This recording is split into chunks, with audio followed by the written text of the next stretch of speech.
As the Chair said, my questions are fairly short and straight to the point. So, what is the latest guidance from the Commission on COVID vaccine mandates? Where was that published?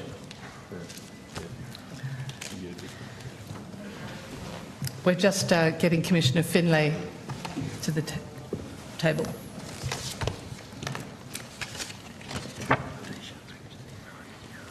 Good evening, Senator. Commissioner Lorraine Finlay, Human Rights Commissioner with the Australian Human Rights Commission. I'd refer you to the previous answer that we gave you in relation to this at the previous estimates. The advice remains the same in terms of the general human rights principles that we rely on in terms of our approach both to vaccine mandates but also all other restrictions that were imposed during the COVID-19 pandemic. Thank you. And I must compliment you and express my appreciation and admiration for your stand on being so clear on the voice and on misinformation, disinformation. And I want to thank everyone for being here tonight to do that. Are you aware of the evidence from the Secretary of the Department of Health and Aged Care, Professor Brendan Murphy, at the previous estimates in regard to COVID mandates? In a general sense, Senator.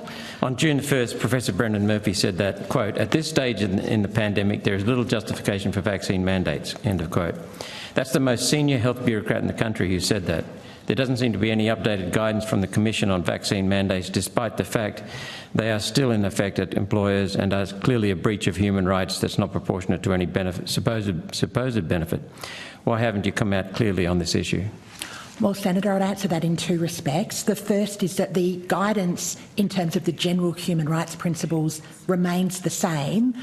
We're not medical experts, and I think we discussed that at the previous estimates, but our advice is based on those general human rights principles where in emergency situations, of course, governments can restrict individual human rights, but those restrictions need to be proportionate, non-discriminatory and targeted to risk. So the advice remains the same because it's the general principles of international human rights law that we rely on in terms of informing our views about these things. So those don't change. So you essentially follow blindly as a Commission because the Chief Medical Officer, he advised me in March of 2021 that the severity of COVID was low to moderate, not severe. So it's not a crisis.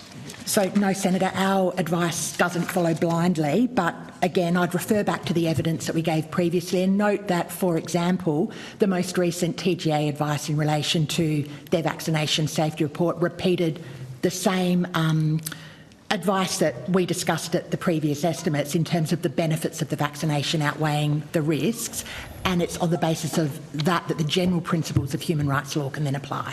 So, and I appreciate that you probably haven't got any latitude to investigate, but the TGA has told me in Senate estimates in February, I think it was, that they did not test the injections. They relied on the FDA in America, which did not test the injections, relied on Pfizer, which shut down the trial because of the horrendous results.